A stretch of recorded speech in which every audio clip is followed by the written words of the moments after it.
మనలో చాలా మంది మెయిన్గా మిడిల్ క్లాస్ వాళ్ళు వాళ్ళ దగ్గర డబ్బులున్నా లేకున్నా అప్పు చేసైనా కిడ్నీ అమ్మైనా సరే ఐఫోన్ని కొంటుంటారు కదా రిచ్గా కనిపించడానికి. కానీ రిచ్ పర్సన్స్ మాత్రం కావాలనే ఈ ఐఫోన్స్ స్మార్ట్ ఫోన్స్ కాకుండా కీప్యాడ్ మొబైల్స్ వాడుతున్నారు. అది కూడా ఒక స్పెషల్ ఫోన్. అదేంటో తెలిస్తే మీరు ఖచ్చితంగా ఆశ్చర్యపోతారు. బీహార్లో చెరువులు కొట్టేస్తారు, బ్రిడ్జులు కొట్టేస్తారు, సెల్ టవర్స్ మాయం చేసేస్తారు, ఏకంగా రోడ్సే మాయం చేసేస్తారు. ఈసారి ముగ్గురు బీహారీ కుర్రోళ్ళు వాళ్ళ చావునే దొంగిలించారు. వాళ్ళ దహన సంస్కారాలకి వాళ్లే వచ్చారు. ఇప్పటి వరకు మనం కత్తులతో యుద్ధం చేయడం చూసాం, గన్నులతో యుద్ధం చేయడం చూసాం, బాంబులతో యుద్ధం చేయడం చూసాం, బయోవార్ చూసాం, ఇంకా న్యూక్లియర్ వార్ కూడా చూసాం. కానీ ఇప్పుడు రష్యా దాన్ని నెక్స్ట్ లెవెల్కి తీసుకెళ్ళింది. రష్యా ఇప్పుడు తయారు చేసిన ఒక వెపన్తో ఈ భూమి మీద జీవమే లేకుండా చేయొచ్చు. ఇవే కాదు, ఈ వీడియోలో ఇంకా ఇలాంటి ఎన్నో ఇంట్రెస్టింగ్ అండ్ అమేజింగ్ ఫ్యాక్ట్స్ చాలా ఉన్నాయి. వీడియోని స్కిప్ చేయకుండా లాస్ట్ వరకు చూడండి. ఈ వీడియో నుంచి మీరు చాలా కొత్త విషయాలు తెలుసుకుంటారు. అండ్ ఇంకో విషయం, నేను ఎంతో కష్టపడి ఈ వీడియో చేస్తున్నాను. మా ఇన్ఫర్మేషన్ మీకు వర్తి అనిపిస్తే ఒక లైక్ చేయండి. నా నుండి వచ్చే ఇలాంటి ఇన్ఫర్మేటివ్ వీడియోస్ని మిస్ అవ్వకుండా ఉండాలంటే ఇప్పుడే సబ్స్క్రైబ్ చేసుకొని బెల్ ఐకాన్ని ఆల్లో పెట్టుకోండి. Let's start our video. Fact number 1. మన దేశంలో ఒక భయంకరమైన ఊరు ఒకటి ఉంది. దాని గురించి ఎవరికి పెద్దగా తెలియదు. జార్ఖండ్లోని జంషెద్పూర్ దగ్గర జాదూగూడ అనే ఒక ఊరుంది. మీరు నమ్మరు, న్యూక్లియర్ బాంబ్స్లో వాడే యురేనియం ఉంటుంది కదా, అచ్చం అదే కెమికల్ మెటీరియల్ 1967 నుంచి ఇక్కడ తవ్వుతున్నారు. ప్రతిదానికి ఒక గవర్నమెంట్ కంపెనీ ఉంటుంది కదా, అలాగే మనకు uranium corporation of India limited అనే ఒక గవర్నమెంట్ కంపెనీ ఉంది. అవును, యురేనియం లాంటి డేంజర్ కెమికల్ కోసమే ఇండియాలో ఒక ప్రత్యేక కార్పొరేషన్ ఉంది. మన దేశంలో డిపార్ట్మెంట్ ఆఫ్ అటామిక్ ఎనర్జీ కింద ఇది పనిచేస్తుంది. ఈ జార్ఖండ్ ఊరిలోనే యురేనియం రిజర్వ్స్ బాగా ఎక్కువగా ఉన్నాయి. అయితే మిగతా దేశాలతో పోలిస్తే ఇది కాస్త తక్కువ క్వాలిటీతో ఉంటుంది. అయినా యురేనియం మైనింగ్ అనేది చాలా డేంజర్ విషయం. ఇంతవరకు బానే ఉంది, కానీ ఒక పెద్ద సమస్య ఉంది. ఆ ఊర్లో మైనింగ్ స్టార్ట్ అయినప్పటి నుంచి ప్రజలు గమనించింది ఏంటంటే ఆ ఊర్లో పిల్లలు పుట్టుకతోనే చాలా వైకల్యంతో పుడుతున్నారు. కొందరు మాట్లాడలేరు, కొందరు చూడలేరు, ఇంకా ఆ ఊర్లో క్యాన్సర్ రేట్ కూడా చాలా ఎక్కువైంది. జర్నలిస్టులు చెప్పింది ఏంటంటే అక్కడ జరిగే యురేనియం మైనింగ్ వల్ల మైనింగ్ చేసేటప్పుడు యురేనియం రేడియో యాక్టివ్ డస్ట్ బయటికి వచ్చి మొత్తం ఊరంతా వ్యాపిస్తుంది. అది అక్కడ అగ్రికల్చర్ ల్యాండ్లో, సాయిల్లో, వాటర్లో అన్ని చోట్ల చేరుకుంటుంది. గవర్నమెంట్ ఎందుకు యాక్షన్ తీసుకోవట్లేదన్న డౌట్ మీకు రావచ్చు. ఇక్కడ Jharkhand high court and Bharat supreme court కూడా దీన్ని రివ్యూ చేశాయి. ముందు స్టడీ చేసి ఆ తర్వాతే మైనింగ్ చేయడానికి గవర్నమెంట్ను ఆదేశించాయి. స్టడీ చేశాక తెలిసిందేంటంటే రేడియేషన్ లెవెల్ అస్సలు ప్రమాదకరం కాదని, పూర్తిగా సేఫ్ స్థాయిలోనే ఉందని చెప్పారు. అంటే యురేనియం మైనింగ్ వల్ల పిల్లలు వైకల్యంతో పుడుతున్నారని చెప్పడానికి ఎటువంటి ఎవిడెన్సెస్ దొరకలేదన్నమాట. కానీ ఈ ఊరు ఇప్పటికీ కాంట్రవర్సీలోనే ఉంది. ఈ రోజుకి కూడా అక్కడ యురేనియం మైనింగ్ జరుగుతూనే ఉంది. 2014లో ఫారెస్ట్ క్లియరెన్స్ సమస్యల వల్ల ఆగిపోయింది. మళ్ళీ 2018లో తిరిగి మొదలైంది. దీనివల్ల మనకు ఒక విషయం అర్థమవుతుంది. రేడియేషన్ డేంజర్ లెవెల్లో లేకపోయినా సరే ఈ యురేనియం మైనింగ్ నుండి వచ్చే రేడియేషన్ వల్ల ఎక్కడో చోట ఏదో ఒక ప్రభావం పడుతూనే ఉంటుంది. అందుకే అక్కడ చదువుకున్న ప్రజలు ఈ మైనింగ్ ఆపేయాలని అంటున్నారు. Fact number 2. అమెరికా యాపిల్ కంపెనీకి గట్టిగా చివాట్లు పెట్టింది. ఏంట్రా నువ్వు అంతా ఇండియా ఇండియా అంటావు, ఐఫోన్ కానీ ఇంకేమైనా కానీ తయారు చేయాలనుకుంటే నీ సొంత దేశం అమెరికాలో చేసుకో అని గట్టిగా వార్నింగ్ ఇచ్చింది. అయినా సరే యాపిల్ మాత్రం మొండిగా పట్టుబట్టింది. ఇకపై ఫ్యాక్టరీస్ పెట్టాలంటే ఇండియాలోనే పెడతాం, ఏం చేసుకుంటావో చేసుకో అని రిప్లై ఇచ్చింది. కానీ ఇక్కడ కారణం మాత్రం చాలా స్వార్థపూరితమైనది. ఇండియాలో వర్కర్స్ లా అంత కఠినంగా ఉండదు. అమెరికాలో కనీసం చిన్న పని చేసే వర్కర్స్ కూడా వాడికి వచ్చే మినిమం జీతం చూస్తే నెలకి 30 రోజులు పనిచేస్తే తక్కువ స్థాయి వర్కర్ కూడా 50 నుంచి 60 వేల రూపాయలు సంపాదించుకుంటాడు. అదే మన ఇండియాలో వర్కర్స్కి రోజుకి 500, 600 రూపాయలు మాత్రమే దొరుకుతుంది. అదే అమెరికాలోనైతే ఈ రేట్ ఒక రోజుకి కాదు, ఒక గంటకు దొరుకుతుంది. అయితే యాపిల్ లాంటి పెద్ద కంపెనీకి అర్హత ఉన్న వాళ్ళు కావాలి, అది వేరే సంగతి. కానీ ఒక కంపెనీ నడపాలంటే చాలా మంది వర్కర్స్ కూడా కావాలి కదా. ఇక్కడే వాళ్ళకి ఇండియాలో చాలా పెద్ద ప్రాఫిట్ దొరుకుతుంది. అందుకే వాళ్ళు ఇండియాకి అంత ఇంపార్టెన్స్ ఇస్తున్నారు. మీరు దుబాయ్లో ఆ పెద్ద పెద్ద స్కై స్క్రాపర్స్ చూసే ఉంటారు కదా, ఇంటర్నెట్లో అయినా సినిమాల్లో అయినా. అవి ఎవరు కట్టారనుకుంటున్నారు? అవన్నీ మన ఇండియన్ జనాలు చెమటోడ్చి కట్టినవే. దుబాయ్లోని చాలా బిల్డింగ్స్ 80% వరకు మన ఇండియన్ వర్కర్సే కట్టారు. అందుకే ఇండియాలో వర్కర్స్ లా ఇంకా కఠినంగా ఉండాలి. లేదంటే ప్రపంచం మొత్తం ఈ లీగల్ లూప్ హోల్ ని వాడుకొని మన భారత ప్రజల రక్తాన్ని పీల్చి ముందుకెళ్లిపోతాయి. Fact number 3. ఒకవేళ చైనా మన ఇండియా మీద దండయాత్ర చేస్తే మిగతా దేశాలకు బార్డర్లో ఐరన్ డూమ్ లాంటి సిస్టమ్ ఉన్నట్లుగా మన దేశాన్ని కూడా ఒక షీల్డ్ లాగా కాపాడే టెక్నాలజీ మన ఇండియా దగ్గర ఉంది. ఆ సిస్టమ్ పేరు ఆకాశ్ తీర్. ఇండియా వైపు వచ్చే ఏ మిషన్లైనా ఆకాశ్ తీర్ పీస్ చేసేస్తుంది. ఈ సిస్టమ్ లోపల వేల కొద్ది రేడార్ సెన్సార్స్ ఉంటాయి. ఇది 24/7 365 డేస్ మనల్ని సేఫ్గా ఉంచడానికి పనిచేస్తుంది. అంటే రెస్ట్ లేకుండా ఎప్పుడు పనిచేస్తూనే ఉంటుంది. ఒక్కరోజు కూడా లీవ్ తీసుకోకుండా పనిచేస్తుంది. ఇందులో ప్రత్యేకంగా ఏఐని యూజ్ చేశారు. దీని గురించి మీరేమనుకుంటున్నారో కామెంట్ చేయండి. Fact number 4. 2 సంవత్సరాల్లో 1 మిలియన్ అంటే 10 లక్షల భూకంపాలు వచ్చాయి. మీరు కొంచెం లెక్క పెడితే రోజుకి 1400 ఎర్త్క్విక్స్ వచ్చాయి ఈ ఊర్లో. ఒక రోజులో 1400 మినిట్స్ ఉంటాయి కదా, అంటే ప్రతి నిమిషానికి ఒక భూకంపం అన్నమాట.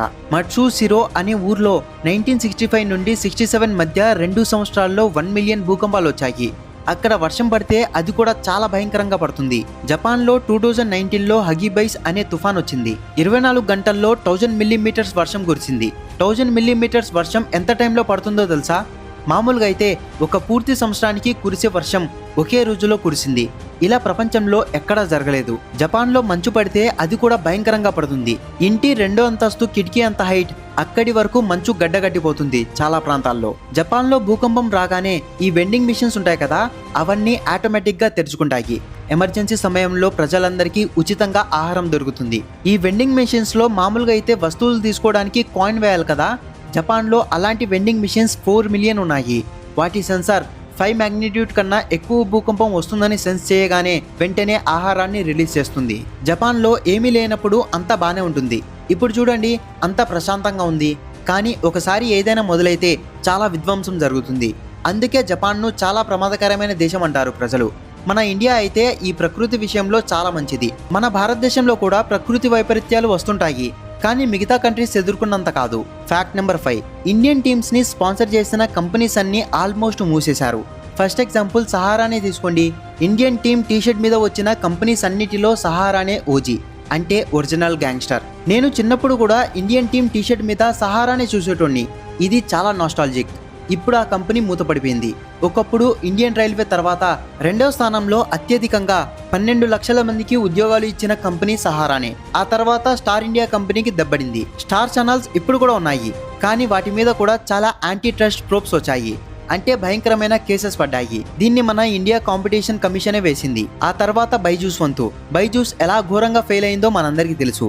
అది కూడా ఇండియన్ టీంకి పెద్ద స్పాన్సర్. తర్వాత ఒప్పో ఫోన్స్ ఇప్పుడు బాగానే నడుస్తున్నాయి, అది వేరే విషయం. కానీ ఇండియా చైనా మధ్య బార్డర్ దగ్గర జియో పొలిటికల్ టెన్షన్స్ నడుస్తున్నప్పుడు ఒప్పో కంపెనీ మీద పెద్ద ఎత్తున ట్యాక్స్ స్క్రూటినీ జరిగింది. అకౌంట్స్ బుక్స్ మీద చాలా ఇన్వెస్టిగేషన్స్ కూడా జరిగాయి. దీని తర్వాత ఇప్పుడు ఆన్లైన్ గేమింగ్ బిల్ తీసుకొచ్చినప్పుడు ఇండియన్ టీమ్ కి చాలా కాలం స్పాన్సర్ గా ఉండాలనుకున్న Dream11 కి దెబ్బడిపోయింది. ఇండియాలో రియల్ మనీ గేమింగ్ యాప్స్ ని మూసేశారు. దాంతో Dream11 కి ఇండియన్ టీమ్ తో ఉన్న కాంట్రాక్ట్ ని సడన్ గా ఆపాల్సి వచ్చింది. ఇది శాపమా ఏంటి భయ్యా? ఇంత పెద్ద స్పాన్సర్స్ ఎందుకు ఇలా కష్టపడుతున్నారో అర్థం కావట్లేదు. దీని మీద మీ ఒపీనియన్ ఏంటి? Fact number 6. గెరాల్డ్ రాట్నర్ అనే ఈ వ్యక్తికి నగల వ్యాపారంలో ఒక పెద్ద పేరుంది. ఇతని కంపెనీ తక్కువ ధరకే డూప్లికేట్ జ్యువెలరీస్లను అమ్ముతుండేది. అంటే నిజమైన వాటిలాగా కనిపించే రాళ్లతో జ్యువెలరీ చేసేవారు. ఫర్ ఎగ్జాంపుల్ కి 8 లక్షలు అయ్యే ఒక డైమండ్ నెక్లెస్ వీళ్ళ కంపెనీ 80,000 రూపాయలకే అమ్మేది. ఒకప్పుడు అతని దగ్గర 8,000 కోట్ల ఆస్తి ఉండేది, కానీ అదంతా పోయింది. చివరికి అతను సాధారణ షర్ట్ వేసుకొని పిల్లల్ని స్కూల్ నుంచి తీసేసి ప్రైవేట్ జట్టును, హౌస్ ను కూడా అమ్మేసుకోవాల్సి వచ్చింది. ఇదంతా ఎలా జరిగిందంటే లండన్ లోని ఇన్స్టిట్యూట్ ఆఫ్ డైరెక్టర్స్ మీటింగ్ లో మాట్లాడేటప్పుడు రాట్నర్ తమ కంపెనీ ప్రొడక్ట్స్ గురించి ఒక జోక్ చేశాడు. జనమేమో మీరు ఇంత తక్కువ ధరకి ఎలా అమ్ముతున్నారో అని అడిగితే అతను ఇదంతా రబ్బిష్ అని అన్నాడు. అతను సరదాగా అన్నమాట అది, కానీ జనం దాన్ని చాలా సీరియస్ గా తీసుకున్నారు. దీంతో జనం ఏమనుకున్నారంటే ఈ కంపెనీ క్వాలిటీ గురించి అస్సలు పట్టించుకోదు, తక్కువ క్వాలిటీతో మంచి డిజైన్ చేసి అమ్మేయచ్చు అని కంపెనీకి తెలుసని జనాలు భావించారు. సీఈఓనే తన సొంత కంపెనీ వస్తువులని చీప్ అండ్ రబ్బిష్ అని అనడం జనాలకి అస్సలు నచ్చలేదు, చాలా కోపడ్డారు. ఆ తర్వాత జరిగిన పరిణామాలని చూడండి. జనం నుంచి భారీ అపోజిషన్ వచ్చింది. జనం అతన్ని రోడ్డు మీద చూసినప్పుడు నువ్వే కదా పనికిమాలిన వస్తువులు అమ్మేది అని ఎగతాళి చేసేవారు. జనాలు అతని కంపెనీ వస్తువులని కొనడం మానేశారు. కంపెనీ మార్కెట్ వాల్యూ $1 బిలియన్ నుంచి $500 బిలియన్ కి పడిపోయింది. ఆ తర్వాత మరింత దిగజారిపోయింది. చివరికి కంపెనీ షేర్ హోల్డర్స్ అతన్ని సీఈఓ పదవి నుంచి తీసేశారు. రాట్నర్ అంతా కోల్పోయి జీరోకి వచ్చేశాడు. ఈ స్టోరీ మాటల శక్తి ఎంత గొప్పదో చూపిస్తుంది. మనం మాట్లాడే వర్డ్స్ కనిపించకపోయినా వాటికి ఎంత పవర్ ఉందో ఈ ఇన్సిడెంట్ చూస్తే అర్థమవుతుంది. Fact number 7. చైనా గవర్నమెంట్ ఇప్పుడిప్పుడే ప్రకటించింది వాళ్ళ దేశంలో చెత్త అయిపోయింది అని. అందుకే వాళ్ళు వేరే దేశాల చెత్తని కొంటున్నారు. ఇండియా ఏమో ఇక్కడ చెత్తతో సతమతం అవుతుంటే చైనా ఏమో శుభ్రతతో బాధపడుతుంది. చూడండి, చైనా దేశం ఉంది కదా, గత 5 సంవత్సరాల్లో తమ వేస్ట్ టు ఎనర్జీ ప్లాంట్స్ ను ప్రతి సంవత్సరం 26% చెప్పున పెంచింది. కంపారిజన్ కోసం చెప్పాలంటే మిగతా కంట్రీస్ కేవలం 4% మాత్రమే పెంచగలిగాయి. చైనాలోని షాంఘై రోజుకి 5,000 టన్నుల చెత్తని ప్రాసెస్ చేస్తుంది. ముందుగా నగరాల నుండి చెత్తని కలెక్ట్ చేస్తారు. ఆ తర్వాత చాలా ఎక్కువ టెంపరేచర్ వద్ద భూగర్భంలో బర్న్ చేస్తారు. దానివల్ల ఎక్కువ శక్తి గల స్టీమ్ తయారవుతుంది. ఆ స్టీమ్ తో టర్బైన్ ని తిప్పుతారు. ఇది ఒక పూర్తి అడ్వాన్స్డ్ సిస్టమ్. దీని తర్వాత చెత్త కూడా పోతుంది. చాలా ఎలక్ట్రిసిటీ కూడా తయారవుతుంది. ఇక్కడ ఎర్త్ హ్యాపీ, మనం కూడా హ్యాపీ. వాళ్ళు చెత్తని ఆయిల్ లాగా వాడుతున్నారు. వాళ్ళకి ట్రాష్ అంటే ఆయిల్ తో సమానం. ఇప్పుడు ఈ ప్లాంట్స్ అన్ని చెత్త కోసం హంగ్రీగా ఉన్నాయి. నిజంగా వీళ్ళకి ఎక్కడి నుండైనా చెత్త కావాలి. అప్పుడే కదా ఎక్కువ ఎలక్ట్రిసిటీ తయారవుతుంది. అందుకే వాళ్ళు చెత్తని ప్రీమియం ధరకి కొంటున్నారు. ఎందుకంటే చెత్త తీసుకొని ఎలక్ట్రిసిటీని తయారు చేస్తారు కదా, ఆ ఎలక్ట్రిసిటీని అమ్మే పవర్ కంపెనీ వాళ్ళు ప్రాఫిట్ సంపాదిస్తారు. మీకు ఓ విషయం తెలుసా, 2012-13లో చైనా కూడా ఇండియా లాగే చెత్తతో బాధపడుతుండేది. ఇప్పుడు చూడండి ఎలా రూపురేఖలు మార్చేసిందో. ఇండియా గురించి చెప్పాలంటే ఇంత పెద్ద భారతదేశంలో కేవలం 12 నుండి 14 వేస్ట్ టు ఎనర్జీ ప్లాంట్స్ మాత్రమే ఉన్నాయి. Fact number 8. ఈ మ్యాన్హోల్ కవర్ ప్రపంచంలోనే మనిషి తయారు చేసిన అత్యంత వేగవంతమైన వస్తువు. ఈ మ్యాన్హోల్ కవర్ ఏ బ్యాటరీ లేకుండా, ఏ ఆయిల్ లేకుండా, ఏ రాకెట్ లేకుండా స్పేస్లోకి కేవలం 1 సెకండ్లో వెళ్ళిపోయింది. ఇక్కడ మ్యాజిక్ ఏం లేదు, ఇది ప్యూర్ సైన్స్. అసలేమైందంటే న్యూక్లియర్ బాంబ్స్ టెస్టుల్లో అమెరికాకు తృప్తి అనిపించలేదు.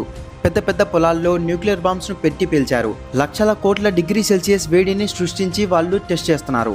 కానీ భూమి లోపల న్యూక్లియర్ బాంబ్ పెట్టి పేలిస్తే ఏమవుతుంది, ఎర్త్ ఎంత వణుకుతుంది, టెంపరేచర్ ఎంత పెరుగుతుంది, సాయిల్కి ఏమవుతుంది, ఇవన్నీ చూడాలని అమెరికాకు ఒక క్యూరియాసిటీ ఉంది. అప్పుడు వాళ్ళు చాలా అండర్ గ్రౌండ్ ఎక్స్ప్లోజన్స్ చేశారు. 10 ఫీట్, 30 ఫీట్, 50 ఫీట్ లోతుల్లో. కానీ వాళ్ళకి ఇంకా ఫన్ రావట్లేదు. అప్పుడు వాళ్ళు ఆపరేషన్ ప్లమ్ బాంబ్ ని చేపట్టారు. ఎర్త్కి 500 ఫీట్ లోతుల్లో న్యూక్లియర్ బాంబ్ పెట్టారు. అంత లోతుల్లో బాంబ్ పెట్టిన తర్వాత పైన మిగిలిన హోల్ మూయడానికి ఈ స్టీల్ కవర్ ని ఉపయోగించారు. ఆ చిన్న కవర్ చాలా డెన్స్ గా ఉండేది. దాని వెయిట్ 900 కిలోస్, అంటే దాదాపు 1 టన్. చివరికి బాంబ్ పేల్చారు. ఎర్త్ని చీల్చుకుంటూ ఎనర్జీ బయటకు వచ్చింది. కానీ ఆ కవర్ పేలి ఎంత వేగంగా పైకి వెళ్ళిందంటే ఆకాశంలో 60 కిలోమీటర్స్ ఎత్తుకు 1 సెకండ్లో వెళ్ళిపోయింది, ఎర్త్ యొక్క అప్పర్ అట్మాస్ఫియర్లోకి. అక్కడ అమర్చిన కెమెరాస్ మరియు సెన్సార్స్ రీడింగ్స్ ని చూసి ఫిజిసిస్ట్ అయిన డాక్టర్ రాబర్ట్ బ్రౌన్లీ ఒక మాట చెప్పారు. ఆ మ్యాన్హోల్ కవర్ స్పీడ్ గంటకి 2 లాక్ కిలోమీటర్స్ కు చేరుకుంది. ఇది ఎర్త్ ఎస్కేప్ వెలాసిటీ కంటే 5 రెట్లు ఎక్కువ. మరి ఇది స్పేస్లోకి వెళ్ళిపోయిందా అంటే చూడండి, ఎర్త్ అప్పర్ అట్మాస్ఫియర్ చాలా స్ట్రాంగ్ గా ఉంటుంది. అప్పర్ అట్మాస్ఫియర్ లోకి వెళ్ళిన తర్వాత దానికి ఏమైందో ఇప్పటికీ తెలియదు. కానీ సైంటిస్టులు అది వెంటనే వేపరైజ్ అయిపోయి ఉంటుందని చెప్పారు. మీరు ఈ కవర్ గురించి ఇంటర్నెట్ లో సెర్చ్ చేస్తే అది ఇప్పటికీ స్పేస్ లో ఫ్లోటింగ్ లో ఉంది వంటి చాలా ఇన్ఫర్మేషన్స్ మీకు దొరుకుతాయి. కానీ ఆ ఇన్ఫర్మేషన్ అంతా ఫేక్. అది తర్వాత ఎప్పుడు దొరకలేదు. బహుశా అది వేపరైజ్ అయిపోయి ఉంటుంది. Fact number 9. వారెన్ బఫెట్ కానీ లేకపోతే ప్రపంచంలో ఇంకే పెద్ద సెలబ్రిటీ అయినా కానీ మీరు బాగా గమనించండి, వాళ్ళు పబ్లిక్లో స్మార్ట్ ఫోన్ని వాడరు, చిన్న డమ్ ఫోన్నే వాడతారు. స్మార్ట్ ఫోన్ అంటే అది స్మార్ట్ అని అర్థం కదా. ఇక పాత కీప్యాడ్ ఫోన్స్ని డమ్ ఫోన్స్ అని అంటారు. ఈ పెద్ద మనుషులు డమ్ ఫోన్స్ని ఎందుకు వాడతారో తెలుసా? డమ్ ఫోన్స్లో జీపీఎస్ ఉండదు, ట్రాకింగ్ ఉండదు, జస్ట్ కాల్స్, మెసేజెస్ అంతే. ఈ పెద్ద మనుషుల గురించి తెలిసిందే కదా. సెలబ్రిటీస్ అందరూ వాళ్ళ మనీని వేరే వేరే చోట్ల దాచుకుంటారు. కాబట్టి ఫోన్స్లో జీపీఎస్ రికార్డ్ అయిపోయి గూగుల్ మ్యాప్స్లో అది రికార్డ్ అయితే అది అంత మంచిది కాదు. అందుకే వాళ్ళు పబ్లిక్లో డమ్ ఫోన్స్ని వాడతారు. వాళ్ళ ఇంట్లో సోఫా మీద కూర్చొని స్మార్ట్ ఫోన్ ఒకటి పెట్టుకుంటారు. అది కేవలం ఏదో ఒక స్క్రోల్ చేయడానికో లేకపోతే వాళ్ళ గురించి ఏం మాట్లాడుకుంటున్నారో చూడడానికో అంతే. కానీ ఇంటి నుండి బయటికి వెళ్ళగానే డమ్ ఫోన్స్నే వాడతారు. మామూలు మనుషులకి ఐఫోన్ ఎలాగో లగ్జరీ ఫోనో, వీళ్ళకి వెర్టు అనేది అలాంటి లగ్జరీ ఫోనే. అవును, వెర్టు అనేది ఒక లగ్జరీ ఫోన్ కంపెనీ. ఆ ఫోన్స్ 18 lakhs, 20 lakhs, 25 lakhs అట్లా ఉంటాయి. అవి కూడా కీప్యాడ్ మొబైల్సే, స్మార్ట్ ఫోన్స్ కావు. మరీ ముఖ్యంగా సెక్యూరిటీ కోసమే వాటిని తయారు చేస్తారు. Fact number 10. వాళ్ళే వాళ్ళ అంత్యక్రియలని అలా నిలబడి చూస్తున్నారు. అసలేం జరిగిందంటే చూడండి, బీహార్లో చెరువులని కొట్టేస్తారు, బ్రిడ్జిలను కొట్టేస్తారు, సెల్ టవర్స్ని మాయం చేసేస్తారు, ఏకంగా రోడ్స్ మాయం చేసేస్తారు. ఈసారి 3 బీహారీ కుర్రోళ్ళు చావునే దొంగిలించారు. అసలేమైందంటే వెస్ట్ చంపాన్ నుండి రాహుల్, మున్నా, రవి అనే 3 కుర్రాళ్ళు పని మీద ఉత్తరాఖండ్ వెళ్లారు. అయితే ఉత్తరాఖండ్లో కొన్నాళ్ల కిందట ఒక భయంకరమైన క్లౌడ్ బస్టర్ వచ్చింది. దానిలో చాలా మంది కూరుకుపోయారు. వీళ్ళు కూడా అదే ప్రాంతంలో పనిచేస్తున్నారు. అది జరిగిన రోజు ఇంట్లో వాళ్ళు సహజంగానే మా పిల్లలకి ఏమైందని ఫోన్ చేస్తారు కదా. కానీ ఇలాంటి సంఘటన జరిగిన చోట టవర్స్ కూడా కూలిపోతాయి, సిగ్నల్ ఉండదు, ఫోన్స్ కలవవు. ఇక చాలా డేస్ గడిచాయి. అందరూ ఏమనుకున్నారంటే వాళ్ళు అదే ప్రాంతంలో పనిచేస్తున్నారు కాబట్టి బహుశా చనిపోయి ఉంటారని ఓ నిర్ధారణకు వచ్చారు. ఆ తర్వాత ఫ్యామిలీ మెంబర్స్ ను ఇరుగు పొరుగు వాళ్ళు ఓదార్చారు. ఫ్యామిలీ మెంబర్స్ ఏడవడం మొదలుపెట్టారు. ఆ తర్వాత ఫనల్స్ కు సంబంధించిన ప్రొసీజర్స్, రిచువల్స్ అన్ని ఏర్పాటు చేశారు. ఫ్యామిలీ మెంబర్స్ తో అందరూ ఏం పర్లేదు, ఇప్పుడు ఏం చేయగలం, దేవుడి రాత అంతేలే అని చెప్తున్నారు. ఏ డే అయితే రిచువల్స్ జరుగుతున్నాయో, మంత్రాస్ చదువుతున్నారో అదే రోజు వీళ్ళు అచ్చం ఏదో సినిమాలో హీరో లాగా తిరిగొచ్చారు. అది చూస్తుంటే అచ్చం ఒక సినిమా సీన్ లాగే కనిపించింది. ఊర్లో జనాలు చూసి గోస్ట్ వచ్చాయని భయపడ్డారు. అప్పుడు జనాలు కామెంట్ చేశారు. చాలా మంది కంబ్యాక్ గురించి మాట్లాడుకుంటుంటారు కదా, వాడి కంబ్యాక్ అయింది, వీడి కంబ్యాక్ అయింది అని. కానీ ఇది కదరా అసలు సిసలైన కంబ్యాక్ అని. నేనైతే ఏమంటానంటే ఆ ముగ్గురి మదర్స్ కు వాళ్ళని చూసినప్పుడు కలిగిన ఆ ఆనందం, అంతటి సంతోషం, అంత హై లెవెల్ డోపమైన్ ఎప్పుడు రాదు. దీని గురించి మీరేమంటారో కామెంట్ చేయండి. Fact number 11. ఇతని పేరు టామ్ స్టక్కర్. ఇతను రాత్రిపూట డిన్నర్ చేయడానికి ఇతను అమెరికా నుండి ఆస్ట్రేలియాకి వెళ్తాడు. పొద్దున బ్రేక్ఫాస్ట్ చేయడానికి చైనాకి వెళ్తాడు. పక్కనున్న షాప్ లో సామాన్లు దొరకకపోతే రష్యాకి వెళ్లి షాప్ నుండి తెచ్చుకుంటాడు. ఇతనికి ఒక aeroplane company unlimited travel ticket ఇచ్చింది. గత 30 సంవత్సరాలుగా ఇతను దాన్ని ఎలా వాడాడో తెలిస్తే మీరు ఖచ్చితంగా షాక్ అవుతారు. టామ్ స్టక్కర్ అనే ఇతని దగ్గర యునైటెడ్ కంపెనీ యొక్క ఎయిర్లైన్స్ అన్లిమిటెడ్ పాస్ ఉంది. యునైటెడ్ ఎయిర్లైన్స్ కంపెనీ 1990 టైంలో ఒక అన్లిమిటెడ్ పాస్ ని రిలీజ్ చేసింది. 2 కోట్లు కడితే జీవితాంతం అన్లిమిటెడ్ గా తిరగొచ్చు, ఎంత కావాలంటే అంత అని. అప్పుడు ఇతను ఈ పాస్ ని తీసుకున్నాడు. ఆ తర్వాత ఇతనికి ట్రావెలింగ్ పిచ్చి ఎంత ఎక్కువైందంటే కొన్నిసార్లు ప్లేన్లో సరదాకి మాత్రమే కూర్చునేవాడు. యునైటెడ్ ఎయిర్లైన్స్ కంపెనీ ఇతని వల్ల బాగా విసిగిపోయింది. ఎందుకంటే ఇతను అప్పట్లో 2 కోట్లకు ఆ టికెట్ని కొని ఇప్పటి వరకు $3 మిలియన్, అంటే సుమారుగా 25 కోట్లకు పైగా ట్రావెల్ చేశాడు. ఎయిర్ హోస్టర్స్, పైలట్స్ అందరితో ఫ్రెండ్షిప్ చేసేశాడు. ఇతను ఒక అమ్మాయిని డేట్కి తీసుకెళ్లాలంటే రోమ్కి తీసుకెళ్తాడు. వీకెండ్లో బోర్ కొడితే టోక్యోకి వెళ్తాడు. ఇక్కడ కాఫీ బాలేదా యూకేలోని స్టార్బక్స్ కి వెళ్లి తాగుతాడు. ఒకసారి ఇతను వరుసగా 12 రోజులు ఫ్లైట్లోనే గడిపాడు, ప్లేన్ నుండి గానీ ఎయిర్పోర్ట్ నుండి గానీ బయటికి రాకుండా. ఈ ఇన్సిడెంట్ తర్వాత అలాంటి పాస్ ని ఏ ఎయిర్లైన్స్ కంపెనీ మళ్ళీ ఇష్యూ చేయలేదు. Fact number 12. రష్యా చాలా ప్రమాదకరమైన ఒక ఆయుధాన్ని తయారు చేసింది. ఇది న్యూక్లియర్ బాంబ్ కంటే కూడా 1,00,000 రెట్లు ఎక్కువ ప్రమాదకరం. 1,00,000 రెట్లు అంటే మామూలు విషయం కాదు. ఇది నిజంగా 1,00,000 రెట్లు ప్రమాదకరమైనది. ఇది సముద్రంలో సునామీని సృష్టించగల ఒక ఆయుధం. కేవలం 20 మీటర్ల పొడవున్న ఈ ఆయుధం సముద్రం పక్కన ఉన్న ఎన్నో సిటీస్ ని మాయం చేయగలదు. 2 కిలోమీటర్ల ఎత్తున సునామీని క్రియేట్ చేయగలదు. మన వరల్డ్ ముందుకు సాగుతున్న కొద్దీ చాలా అగ్రెసివ్ నేచర్ గల ఆయుధాలు తయారవుతున్నాయి. రష్యా తయారు చేసిన ఈ వెపన్ పేరు పోసిడాన్. రష్యా ఏ దేశపు కోస్టల్ ఏరియాని మాయం చేయడానికి దీన్ని తయారు చేసిందో తెలుసా? ఇంకెవరిని? అమెరికానే. పోసైడాన్ ను న్యూయార్క్ ఇంకా ఎన్నో అదర్ ప్లేసెస్ ని లక్ష్యంగా చేసుకుని తయారు చేశారు. ఇది బ్లాస్ట్ అయ్యి సునామీ వస్తుంది. ఇది మామూలు సునామీలా ఉండదు. ఇది రేడియో యాక్టివ్ సునామీని సృష్టిస్తుంది. అంటే వాటర్ రేడియో యాక్టివ్ గా మారి సునామీ రూపంలో వస్తుంది. సునామీ ఒక దేశానికి వచ్చినప్పుడు అది కొన్ని మంత్స్ తర్వాత తిరిగి వెళ్ళిపోతుంది. ఆ ప్రాంతం మళ్ళీ నార్మల్ స్థితికి వస్తుంది కదా. కానీ ఈ వెపన్ యూజ్ చేసినప్పుడు న్యూక్లియర్ రేడియేషన్ వ్యాపిస్తుంది. కాబట్టి ఆ ప్లేస్ ని మళ్ళీ యూజ్ చేయలేం. అంటే మెసేజ్ క్లియర్ గా ఉంది. మీరు స్కై నుండి వచ్చే మిసైల్స్ను మన ఐరన్ డోమ్, గోల్డెన్ డోమ్ సహాయంతో అడ్డుకోగలం. కానీ సముద్రం నుండి ఎలా రక్షించుకుంటారు? సునామీ వాటర్ నుండి ఎలా తప్పించుకుంటారు? ఇందులో అన్ని డిఫెన్స్ సిస్టమ్స్ విఫలమవుతాయి. సముద్రం అనేది లైఫ్కి మూలం. మన ఎర్త్పై మొదటిసారి లైఫ్ పుట్టింది అక్కడే.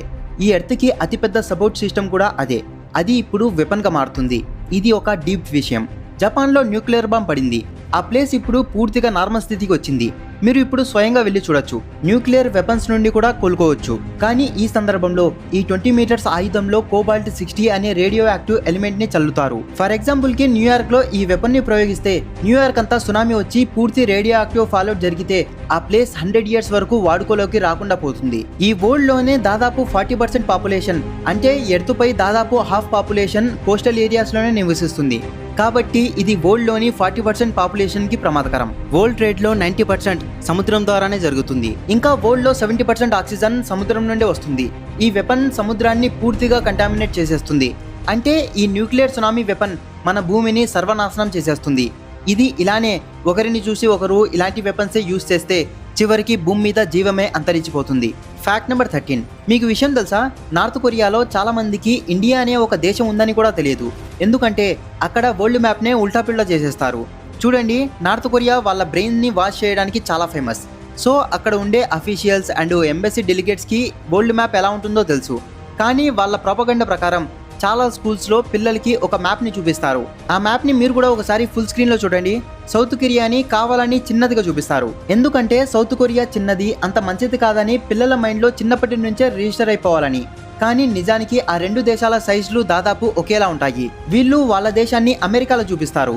అంటే భూమి మీద సగం ఏరియా వీళ్ళే కవర్ చేస్తున్నట్లుగా చూపిస్తారన్నమాట. ఏదో ఒక ప్రమాదకరమైన పద్ధతుల్లో నార్త్ కొరియా నుంచి బయటపడిన వాళ్ళు ఏం చెప్తారంటే నార్త్ కొరియా ప్రజలకు వాళ్ళ దేశం ఒక స్వర్గం అని చెప్తారట. భూమి మీద స్వర్గం అంటే ఇదేనని నమ్మిస్తారట.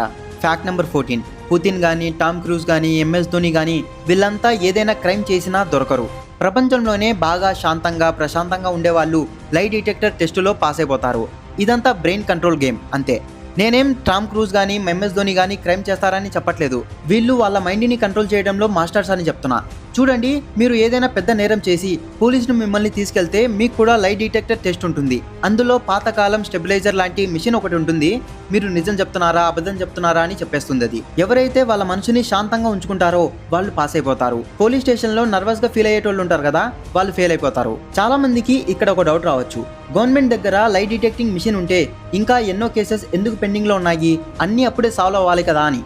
అసలు విషయం ఏంటంటే, ఉదాహరణకి మీరు పోలీస్ దగ్గరికి వెళ్ళి ఆ మిషన్ మీరు అబద్ధం చెప్తున్నారని చెప్తే అది కోర్టులో ఎవిడెన్స్ గా తీసుకోరు. వాస్తవానికి ప్రపంచంలో ఏ కోర్టు కూడా లై డిటెక్టర్ టెస్ట్ ని సాక్ష్యంగా పరిగణించదు. ఈ లై డిటెక్టింగ్ మిషన్ ఒక ఫార్ములా మీద పనిచేస్తుంది. ప్రెజర్ అంటే అబద్ధమని. మీ గుండె కట్టుకునే వేగం పెరిగితే మీరు అబద్ధం చెప్తున్నారని అర్థం. ఖచ్చితంగా గుండె కొట్టుకునే వేగంతో పాటు శరీరంలో ఇంకా చాలా విషయాలు ఉంటాయి. మీరు కంగారుగా ఉంటే మీరు అబద్ధం చెప్తున్నారని అర్థం. ఎందుకంటే అబద్ధం చెప్పడానికి ఎనర్జీ కావాలి, నిజం చెప్పడానికి అంత శ్రమ పడాల్సిన అవసరం లేదు. Fact number 15. సమ్మర్లో చాలా మందికి చెమట వల్ల చాలా దుర్వాసన వస్తుంది కదా. ప్రపంచంలో చాలా మందికి చెమట అంటే మహాచిరాకు. కానీ నిజానికి చెమట అనేది చాలా క్లీన్ వస్తువు. చెమట అనేది కేవలం బాడీ కూలింగ్ కోసం మాత్రమే. దానికి వాసన ఉండదు. వాసన అనేది జీరో. చెమట బయటికి వచ్చినప్పుడు మీ శరీరంపై ఉన్న బ్యాక్టీరియా అక్కడ చెమటని తిని గ్యాస్ని రిలీజ్ చేస్తాయి. ఆ గ్యాస్ వాసనే చెమట వాసన. ఇంకో విషయం ఏంటంటే, ఈ రోజు మీరు ఇంట్లో గొడవపడి బాగా స్ట్రెస్లో ఉంటే అప్పుడు మీరు విడుదల చేసే చెమట సాధారణం కంటే కూడా ఎక్కువగా దుర్వాసన వస్తుంది. ఎందుకంటే స్ట్రెస్లో ఉన్నప్పుడు మీ బాడీలోని అపోక్రైన్ గ్లాండ్స్ యాక్టివ్ అయ్యి చెమటతో పాటు ఎక్కువ ప్రోటీన్ కలిసి బయటికి వస్తుంది. అలా ఎక్కువ ప్రోటీన్తో కూడిన చెమట బయటికి వస్తే ఆ బ్యాక్టీరియా ఇంకా ఎక్కువ వాసనని సృష్టిస్తుంది. అందుకే మీరు తరచుగా వింటుంటారు, ఒక కుక్క దాని ఓనర్ని హార్ట్ అటాక్ లేదా యాంగ్జైటీ అటాక్ నుండి కాపాడిందని. కుక్కలు వాసన చూడటంలో స్పెషలిస్ట్ కాబట్టి అవి చెమట వాసన ద్వారా ఎమోషనల్ స్టేట్ ని అర్థం చేసుకుంటాయి. అందుకే కుక్కలు చెమట వాసన ద్వారా ఒక యాంగ్జైటీని గుర్తించి వింతగా ప్రవర్తించడం మొదలు పెడతాయి. Fact number 16. మీరు తెలుసుకుంటే ఏ క్రిమినల్ కానీ, గ్యాంగ్స్టర్ కానీ, దొంగ కానీ మిమ్మల్ని ఏం చేయలేరు. ఇద్దరు రీసెర్చర్స్ ప్రపంచంలోనే అత్యంత ప్రమాదకరమైన చోటికి వెళ్లారు, అంటే జైలుకి. అక్కడ ప్రిజనర్స్ భయంకరమైన గ్యాంగ్స్టర్స్ నిండి ఉన్నారు. వాళ్ళతో మీకు డబ్బులు ఇస్తాం, మీరు నిజం మాత్రమే చెప్పండి చాలు అని అడిగారు. వాళ్ళకి న్యూయార్క్లో ఒక నార్మల్ మార్కెట్ CCTV ఫుటేజ్ చూపించి, ఈ క్రౌడ్లో ఇంతమంది నడుస్తున్నారు కదా, ఇందులో మీరు ఎవరిని మీ విక్టిమ్గా ఎంచుకుంటారు అని అడిగారు. అప్పుడు ఒక ప్యాటర్న్ బయటపడింది. ఏంటంటే వేర్వేరు క్రిమినల్స్ వేర్వేరు మనుషుల్ని ఎంచుకోవట్లేదు, ఒకే రకమైన మనుషుల్ని ఎంచుకుంటున్నారు. ఫర్ ఎగ్జాంపుల్కి ఒక రూమ్లో ఒక క్రిమినల్ రెడ్ షర్ట్ వేసుకున్న అతన్ని ఎంచుకుంటే ఇంకో రూమ్లో ఇంకో క్రిమినల్ కూడా అతన్ని ఎంచుకున్నాడు. రీసెర్చర్స్ ఇది చూసి ఆశ్చర్యపోయారు. వాళ్ళకి తెలిసిందేంటంటే క్రిమినల్స్ బాయ్ కానీ గర్ల్ కానీ చూడరు, ఏజ్ చూడరు, బ్యూటీ కూడా చూడరు. వాళ్ళు చూసేది body language and walking style. చూడండి, తక్కువ కాన్ఫిడెన్స్తో నడిచేవాళ్ళు, ఫేస్ డౌన్ పెట్టి నడిచేవాళ్ళు, లేదా టైడ్ ఫేస్తో ఉండేవాళ్ళు, ఇంకా ఏ అవేర్నెస్ లేకుండా నడిచే వాళ్ళు ఉంటారు కదా, అలాంటి వాళ్ళనే వాళ్ళు టార్గెట్గా ఎంచుకుంటారు. మీ బాడీ లాంగ్వేజ్ స్ట్రాంగ్గా ఉంటే, మీరు బయట అలర్ట్గా నడుస్తుంటే క్రిమినల్స్ మిమ్మల్ని తక్కువగా టార్గెట్ చేస్తారు. ఈ మొత్తం రీసెర్చ్ పేరు the gracing stain perpetual identification study 1980. Fact number 17. మీకు పాత హీరో హోండా బైక్ గుర్తుందా? అది ఇప్పుడు ఆగిపోయిందిలేండి. అదే బైక్లోని హోండా పార్ట్ అది ఇప్పుడు వేరే కంపెనీ అయిపోయింది కదా. దానివల్ల ఎలోన్ మాస్క్, నాసా భయపడిపోతున్నారు. ఎందుకంటే హోండా రీయూజబుల్ రాకెట్ని తయారు చేసేసింది. అంటే ఆ రాకెట్ పైకి వెళ్తుంది, పని చేస్తుంది, మళ్ళీ కరెక్ట్గా కిందికి కూడా వచ్చేస్తుంది. ఆ తర్వాత దాన్ని ఎన్నిసార్లైనా వాడుకోవచ్చు. హోండా కంపెనీ ఈ ప్రపంచంలో 1948 నుంచి ఉంది. స్పేస్ ఎక్స్ అయితే ఈ మధ్య వచ్చింది. అది పుట్టిందే 2002లో. హోండా ఒక ప్రైవేట్ కంపెనీ, దానికి పార్ట్స్ కొరత అస్సలు లేదు. ఇన్ని సంవత్సరాల నుంచి వాళ్ళకి భయంకరమైన సప్లై చైన్ ఉంది. ప్రతి వస్తువు అందుబాటులో ఉంటుంది. జపాన్కి చెందిన ఒక ప్రైవేట్ కంపెనీ ఏదైనా పనిలో చేయి వేస్తే ఆ పని చాలా పెద్దదవుతుంది. ఉదాహరణకి మన దేశంలో ఉన్న ఫార్చునర్ కార్, ఆ ఫార్చునర్ ఎవరిదనుకుంటున్నారు? టొయోటాది. Toyota Japan company. ఇది జపాన్ గొప్పతనం. అండ్ ఇప్పుడు ప్రైవేట్ కంపెనీ హోండా స్పేస్కి గుండా అయ్యేందుకు సిద్ధమవుతుంది. ఓకే ఫ్రెండ్స్, ఈ మొత్తం వీడియోలో మీకు నచ్చిన ఫ్యాక్ట్ ఏందో కింద కామెంట్ చేయండి. ఇలాంటి ఇంకా చాలా ఇంట్రెస్టింగ్ ఫ్యాక్ట్స్ కోసం మన ఛానల్ని వెంటనే సబ్స్క్రైబ్ చేసుకోండి. ఇలాంటి ఇన్ఫర్మేటివ్ వీడియోస్ డైలీ మన ఛానల్లో పోస్ట్ చేస్తుంటాను. నేను వీడియో పెట్టిన వెంటనే మీ దాకా రావాలంటే కింద కనిపించే బెల్ ఐకాన్ని ఆల్లో పెట్టుకోండి. Thanks for watching. This is Imtiaz signing off. Bye.